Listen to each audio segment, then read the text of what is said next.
is byna aan die einde van ons program, en nou lees ons 'n gedeelte uit die Nuwe Testament.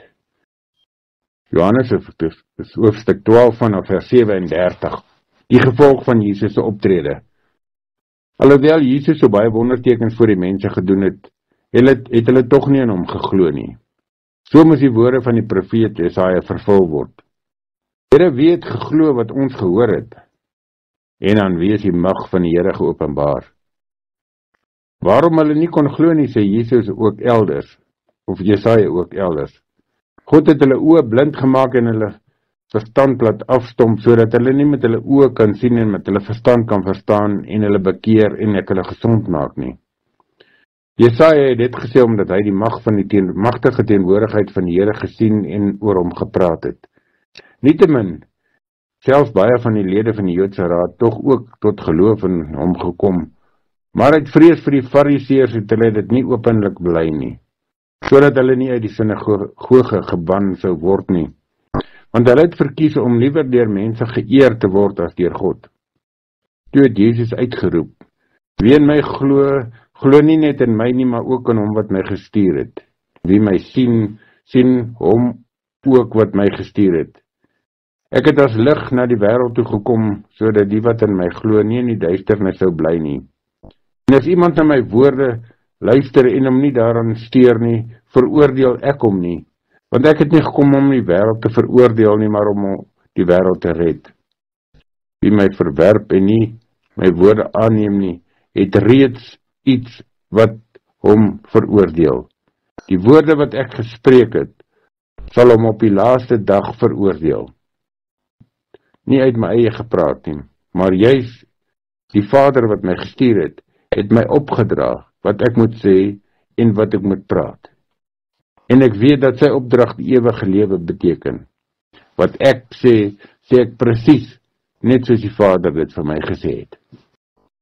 Johannes hoofstuk 12, vanaf vers 37 tot by die einde van die hoofstuk. Wat die opskrif is, die gevolg van Jesus se optrede. En ons hoor duidelik dat Jesus vir ons sê, hy kom nie om die wêreld te veroordeel nie, maar om die wêreld te red. Die woorde wat hy van die Vader gehoor het, wat hy presies so gesê het, sy gevolg gaan wees dat die wat hom verwerp het, reeds hulle self veroordeel. Die veroordeling kom daarin dat iemand nie die woorde van die Here aanneem nie. En dan is dit nie Jesus se woorde nie, maar die woorde van die Vader wat hom gestuur het.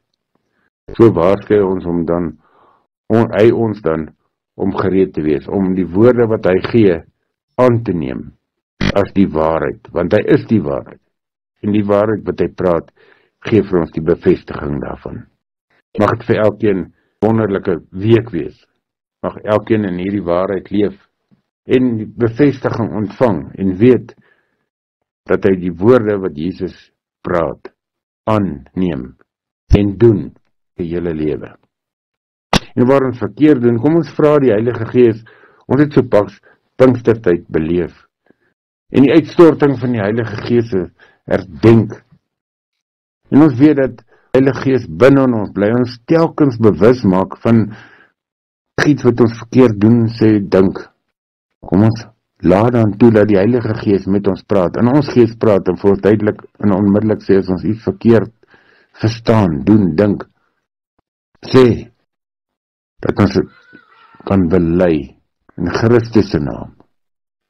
Vryspraak se gevolg kan beleef, dat ons as vry geregverdigde mense kan voortgaan sonder die las van verkeerde sonde of verkeerde dade wat oor ons hang.